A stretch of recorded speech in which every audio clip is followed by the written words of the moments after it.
Well, yeah, why don't we get started? Juicy, do you want to talk a little bit about your background and what you want to share and what dotHYPE is? Yeah, sure thing. Hey everyone, I'm Juicy Ham Dogs, but I just go by Juicy.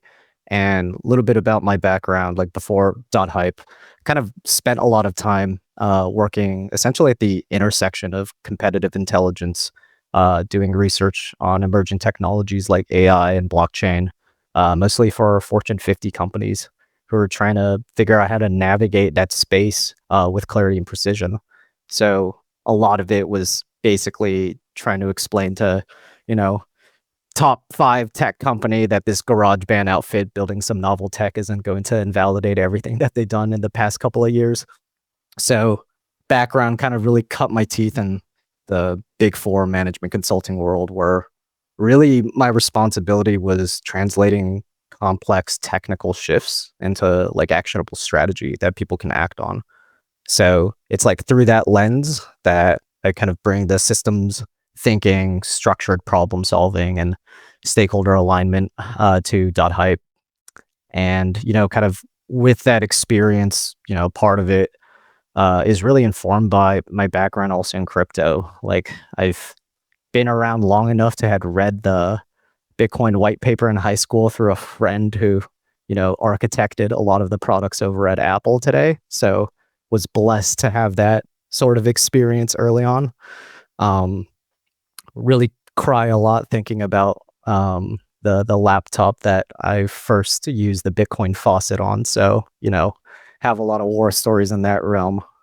Um, but, kind of really sank my teeth in during Ethereum when it first really was in the proof of work world, and really, really dove in during DeFi summer as like basically someone that touched a little bit of everything. So if anyone recalls that era, it was like doing vault strategies on Yearn before you even had like manual rebalancing on things like Curve and Balancer, just kind of going around chasing insane yield and trying to like deal with impermanent loss traps when gas was like absolutely insane.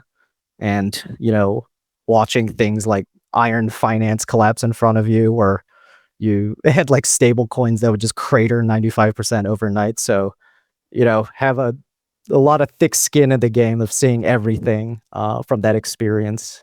And, part of it has kind of informed my experience of working with a lot of financial systems in the TradFi world, but also kind of taking that and kind of, trading myself on a Hyperliquid and just kind of, experiencing really the future of finance in that sense. So with us, coming into that, we're positioning dotHYPE as kind of, starting as a naming service, but really surfacing the identity layer to really empower this architecture that has been beautifully built for Web3. Hell yeah. Yeah, no, I was having my own little pity party today. Somebody was asking me about one of the Hypio backgrounds or like saying how they liked one of the Hypio backgrounds and said City of Heroes background. And the reference for me, we have like two or three of them in Hypio. And for me that was the video game I played. And I stopped mining Bitcoin like in like 2011 or something. Just so I could, because it wouldn't let my computer work. Like, and I was like, I'm just gonna go play this video game. And like the most expensive video game I've ever played in my life by far. Probably the most Yeah, expensive video game I ever played. it was a big debate back then to decide if you wanted a game or if you wanted a mine. And Yeah. if you mined more, that computer paid for itself like many times over. Well, I was a kid, so I can't beat myself up too much about it. I mean, the more it's that you're older throughout the 2010s and still no excuse to fade. But we're here now. We're on Hyperliquid. And I think for me, one of the things that's most exciting about dotHYPE, I've seen a lot of name services often can be kind of like this low-hanging fruit on blockchains where people sort of just Mhm. deploy one. Um, and even for us, like when like HWO Capital started, I suggested them because that's often kind of what it's perceived as is like you guys can make a name service, make .hwo or something just as a fun thing for them to do and grow as a community.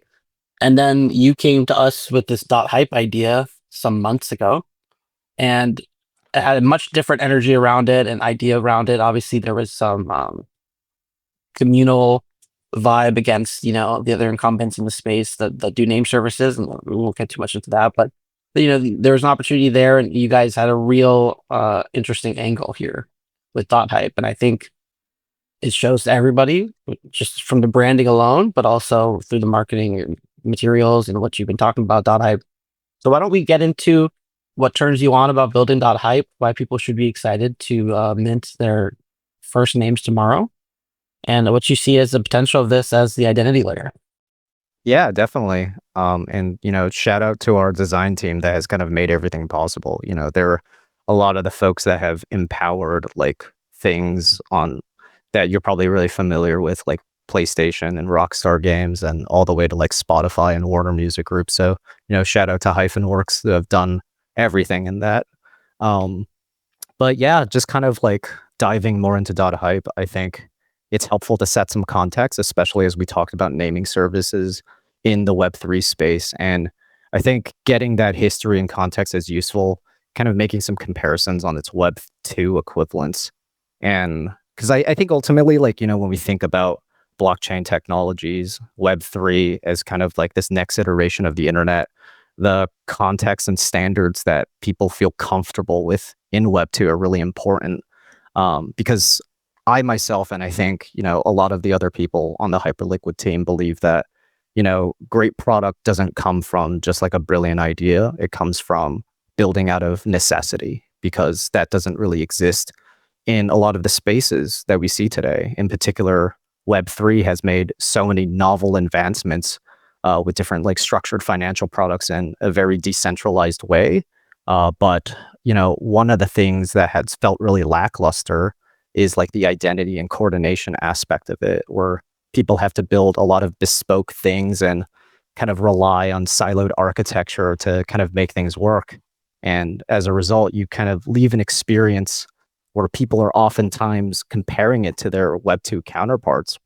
We live in a world where everything has this really kind of seamless functionality on your phone, in the way you interact with just the regular internet. You have ways that you could just sign into applications with your Google account.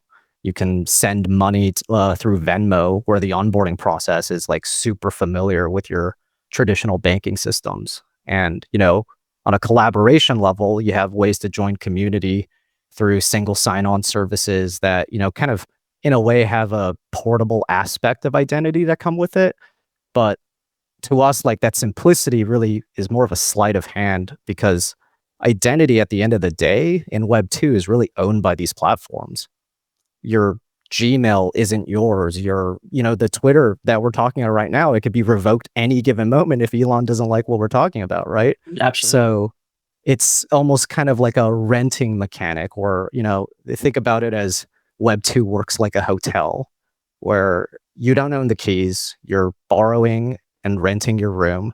Everything feels great and dandy, and you're really taken care of until you get locked out, until you get censored, deplatformed through these invisible moderation mechanisms that you feel somewhat powerless to kind of deal with, right? And so Web2 privacy isn't really protection. It's like really a permission.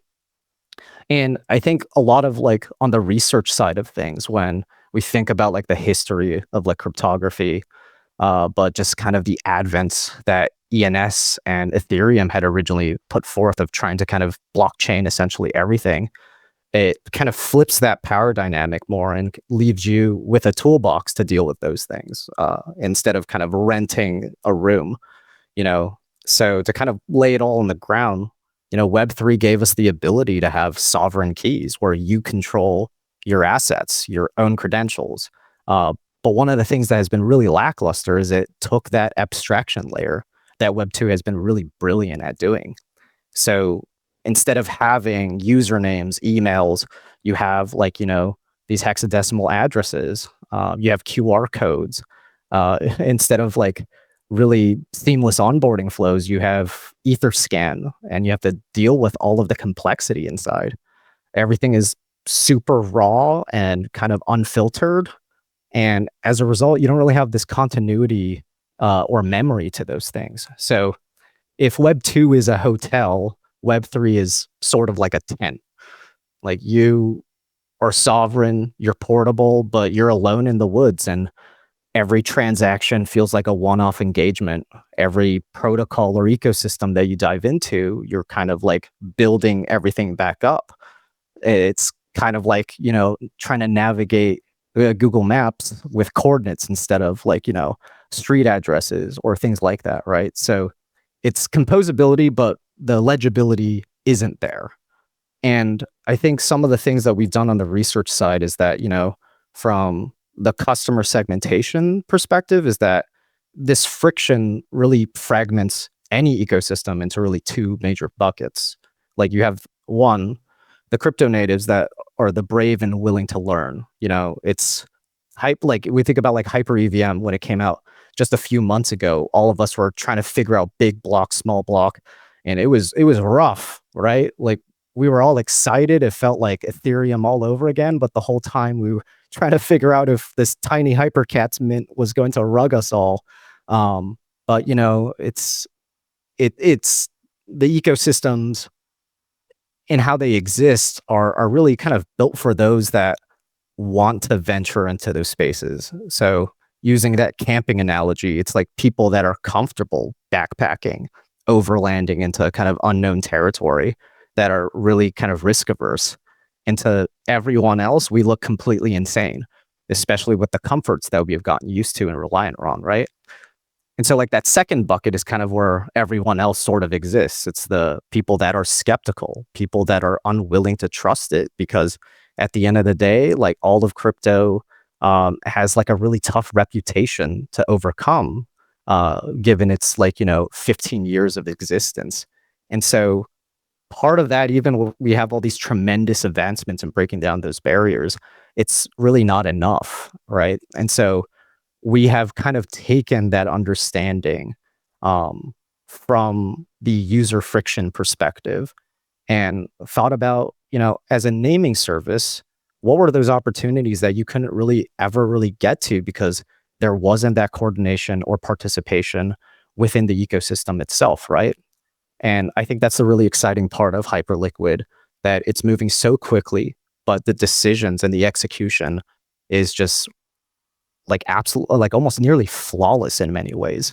And it's bringing like a level of quality to the ecosystem that really has no comparison out there. And I think for us, it's like, Ethereum tried to kind of be the blockchain for everything.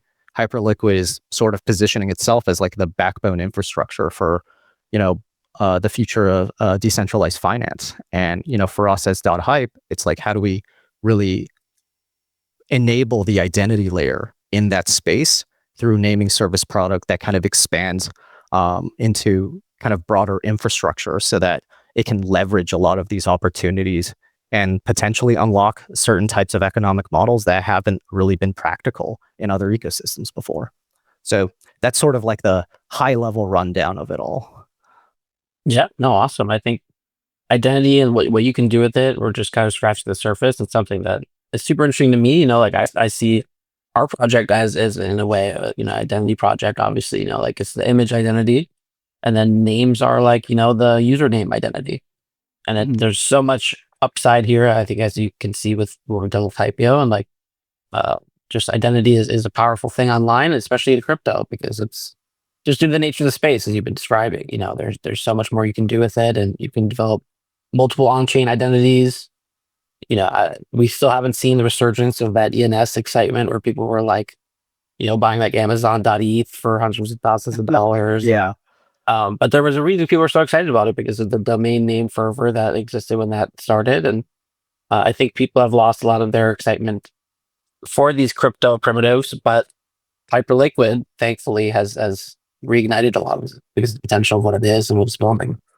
Yeah. And I think you hit the nail on the head there. Like a lot of it is just like, and, we all love kind of shitting on Ethereum in many ways, but like, the first one through the wall always gets punished the most, right? And I think so much of the EVM innovation has to be celebrated, and what they've been able to accomplish with such a broad scope, and kind of doing everything, right? And, large part of that attraction, especially on the institution end, is just kind of the kind of pressure tested environment to kind of like do large scale transactions. And that's why you have, hedge funds like, Franklin Templeton or like, your BlackRocks and Fidelity really kind of trying to understand that back end because, to them, they're not trying to make blockchain products themselves. They're trying to, make Fidelity, a front end experience for people that want to kind of tap into this ecosystem, but don't want to kind of deal with managing a wallet or like, the security concerns around all those different things. And, that's kind of how we see dotHYPE also is like identity reimagined for that type of composability, where we looked at these primitives established in not just Ethereum, but also other EVM chains that have kind of taken that understanding and tried to extend it and really kind of sat down with a lot of the people that were responsible for building those things to understand, where did that vision stop, and a lot of it just comes down to like the architectural design.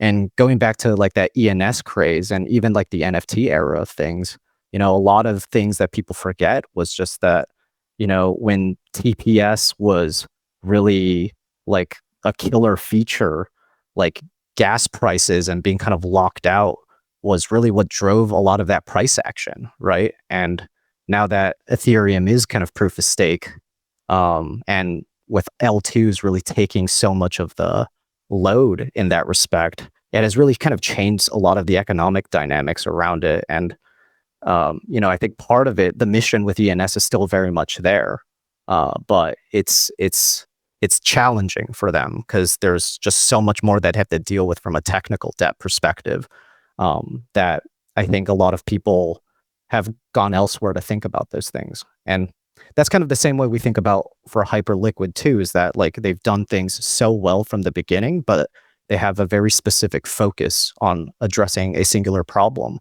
which is, that trading perps in general, in the blockchain side of things has been largely unattractive when you compare it to its centralized equivalents like Binance and Coinbase.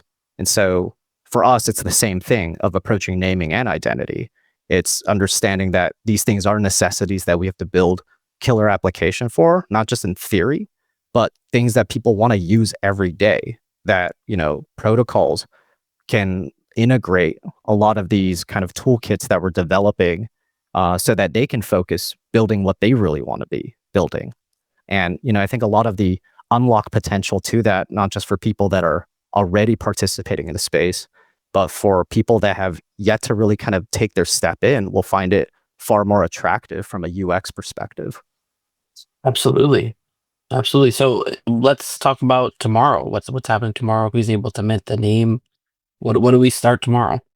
Yeah, so tomorrow we're kind of starting like the phase one aspect of our work, which is kind of like the whitelist and protocol reservation stage. And, we spent like an excruciating amount of time thinking about how we would do this, right? Since there's so many ways that you can do things like this. But I think part of it was our just general approach in coming into the ecosystem in building product that, naming services themselves don't thrive unless you have partnerships and relationships that can integrate those things.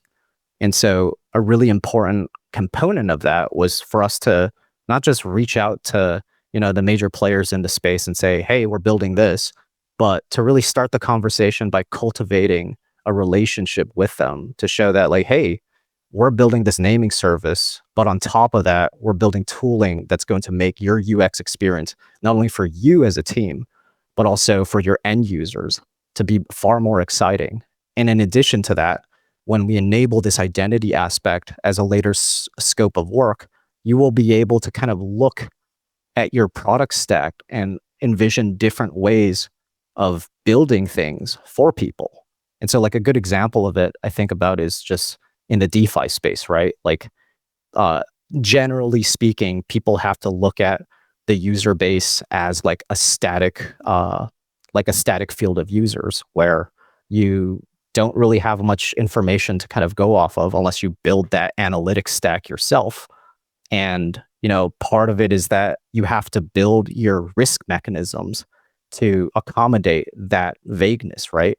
So something that I think is really exciting for us is to kind of partner up with these DeFi protocols to understand their needs to build product and to, surface identity in a way that is fully opt-in, that can show you, who are your users that are not just your whales, but the people that have actively participated in a meaningful way, that have, kind of made contributions in governance and have reliably done so, not just as like some static snapshot, but, things that you can attest to. And I think that tooling itself, is one going to make snapshotting like a more interesting place in the space. Like instead of just looking at one attribute, you can look at a variety of different thumbs and kind of tailor it to kind of address a more precise audience. But for the protocols, they can potentially offer different types of products to that user base that they want to hold on to. So like a great example, like kind of going to this, perceived high value user is that, everyone has very traditional collateral requirements or kind of like loan rates based on, what the TVL of the protocol is and all these different things. But, if someone's risk profile is very different, you could be able to possibly offer them more attractive lending rates and possibly lower collateral requirements and things like that. And even from like a NFT space, like, instead of relying on just like, oh, is this person a Hypio holder? You can kind of like have them self-select and opt into their metadata where they show you kind of their participation in the Hypio ecosystem in the same way that kind of Discord roles work, but a little bit more in a dynamic and interesting lens that kind of really is able to reward people that participate in ways that are truly meaningful. Yeah, no, absolutely. That's something we've been working on, and it should be live this summer. Is we're gonna have these badges and stuff for Hypio holders, and like, were you one of the first people using Hyperland? Were you like, an early buddy whale, all that kind of stuff, and build the sort of on-chain profile. Yeah. And it's stuff like that in identity side that I think it's like really exciting that, we should definitely talk more about. Yeah, no, I think a lot of this stuff, in the when everything is all hyped up like it was with ENS, it's this huge big picture stuff, but I think a lot of the smaller stuff gets forgotten about, and the potential for everything to grow is so massive. We like I feel like a lot of crypto hasn't even been remotely built yet. Hmm. Yeah, 100% agree. And that's kind of like a similar thing for us too. Is just like, having been like a multi cycler, so to speak, you've seen how like the sentiment has shifted so much, right? Like you had like a really excitement around decentralization and blockchain. Then you had kind of like the DeFi focus and yield chasing, and then the NFT craze and all that. And then airdrop farming and kind of pump fum has kind of really shifted the focus away from those principles, because like part of it was just like, why bother with such high friction technology when I could go put $4 and wake up with $20 million to my name, right? Like that seems to be an attractive bet. But I think part of it is like kind of going back to dotHYPE. It's like the same thing, is that a lot of that, statistically is like a low chance of ever happening to you. But for any new user, like we think about the whole Trump coin situation, like that is something that like trust and identity has like really poorly served, because you have people coming in expecting these things to work a certain way, and they see like this supply chain kind of getting attacked, and these insiders like pulling all these kind of dynamics, and all their money is gone, right? And so I think part of dotHYPE a responsibility as being a naming service is to be able to kind of highlight and kind of build that type of trust. Like we think about security not as a like security broadly is always a vertical wide problem. I think it's not just like a naming service challenge to deal with, but what is kind of something within our wheelhouse to think about is just like legibility and trust that comes from it, right? Because most of the scams, most of the things that you deal with the security world, like 90% of it comes down to social engineering. And, when you have a system that's so opaque, when you're dealing with a contract that has like one letter that's different from the other, intentionally designed to mislead, you create a really difficult experience that, for some people, that's all it takes for them to never want to ever participate in crypto ever again, right? So that's ultimately what we think about in terms of like the identity foundation, not just making it easier for a user to interact with the things that you're out there, but to just kind of be a structural paradigm for everyone to embrace so that, no matter if you're dealing with like a complex vault strategy or you're interacting with a group of people that you've never kind of seen before, you can be able to have that type of legibility at hand.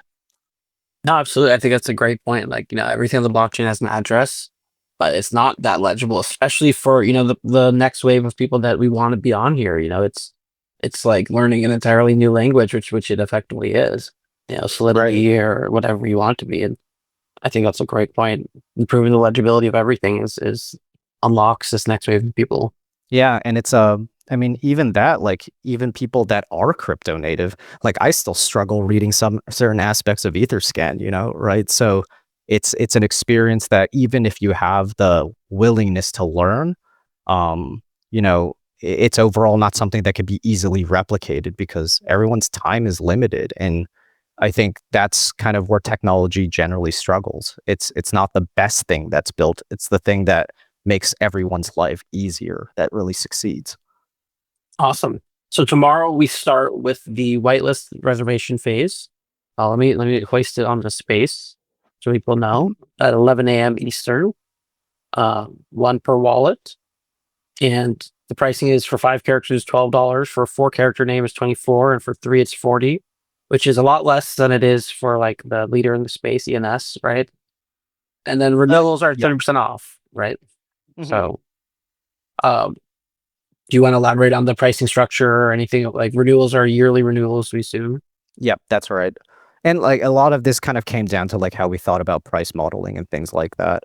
Like, as part of that research of looking into ENS and even things like SNS, um, and every other kind of naming style product out there, uh, pricing is something that kind of like determines a lot of aspects of people's willingness to use it. Like if you make the pricing really difficult, like say like an auction based process, you kind of really make the service unattractive, right? And I think ENS had the blessing of kind of not having an industry comp to relate to. But I think just generally speaking, like when we see identity as like a username, you don't want to go into the DMV and start an Sotheby's auction just to get your card, right? And so for us, it's always about making sure that the price scheming of it is attractive at the very get go, that it eliminates that kind of barrier of entry, that it's transparent so that you know what you're paying for and getting. But on top of it, it has a balance to it where it doesn't incentivize people to kind of like really speculate within the system by design, right? Like people are always going to speculate no matter what. But I think it was important for us to adopt that sort of loss leader strategy, um, to kind of like go speculate in the secondary market or at public, do whatever you want. But the way we've kind of designed this was to, be respectful to the OGs in the ecosystem, the people that believed in the vision that we're building, and to make sure that, we're taking care of them because those are the people that we are going to be designing this, future of identity with together. So the names, once they're minted, you were talking about the secondary market, are they going to be available to trade on Loot and Drip, or where will we trade these? Yeah, they should be. They're like fully ERC 721 compatible. Like the metadata is fully fleshed out, so you can have like the filtering based on like what you're looking for. I think there's going to be aspects of it that we're going to have to trial and error with a couple of those different teams, but it's something that we're actively testing. Sick. Oh yeah, I'm excited to mint mine. I think we can start opening it up to IPOs who might have questions. If you guys want to request and jump up on stage. But in the meantime, Juicy, is there anything we haven't touched on yet that you want to go over? No, I think that kind of really covers the kind of basis of it. I linked the original article that we had drafted, just kind of articulating that vision a little bit more. But I'm really excited for all the support that everyone has given us on this process. We very much recognize that, and thank you for that kind of momentum because that's what we we're hoping to kind of see as we originally started this as like a whiteboarding exercise, and now like it gives us like the momentum and energy to really further so many of these partnerships that we haven't even like begin to like mention on the timeline. So we kind of give this shout out to like the community that's been enabling us to make this a reality. Absolutely, dude, you must be so excited. Like it's been months of getting ready for it, and finally tomorrow people start getting their names. I don't think we've Yeah. gone over like DeFi protocols that you have integrated where they'll be able to see like their .hype name show up. Do you want to go over that? Yeah, there's a couple of them that we can't really talk about yet, but we've talked to practically everyone in the space, and there's a lot of like notable players that I think everyone will be like very happy to see down the road. But I think kind of just acknowledging the practicality of it is that even though our process will be fairly straightforward to integrate, at least just as a naming service aspect, because the ecosystem is growing so fast and the velocity is like unstoppable, like there's everyone has their priorities for their primary product, right? But those are things that we have really kind of cultivated in advance so that we're just like not strangers when it comes time to kind of deliver with them. Yeah, like I know for our part, as soon as we can get them integrated into our front end, we'll have .hype names show up Mhm. for like Hypio points and Hypio profiles. Once we get the badges online that I was talking about, we'll have .hype as an option there. So I'm looking forward to seeing it propagate all over the blockchain. Yeah, definitely. And I think the part that we're really excited about is like there's a lot of people that we've been in conversation and that like really I think when eventually those relationships kind of get fleshed out with product, it's going to really kind of blow everyone's socks off. Hell yeah. But it looks like we don't have too many questions because I think to your credit, Juicy, I think you preemptively answered many of the things that people might be wondering about. But I think as you guys evolve, we look forward to having you guys back on the space and talk more about what the hype is doing. And everyone's excited to mint their names tomorrow. I think it's gonna be awesome. Yeah, definitely. And you guys know how to reach us. Like, our DMs are there. Like it might be a little bit difficult for us to kind of address things immediately, but part of our responsibility in building is always keeping a very close pulse to the voice of the user and customer. So, any type of feedback is really valuable to us, and it is like acknowledged as part of our process. Absolutely. And I just so you guys know, there's many hypios in this space. All hypios are whitelisted.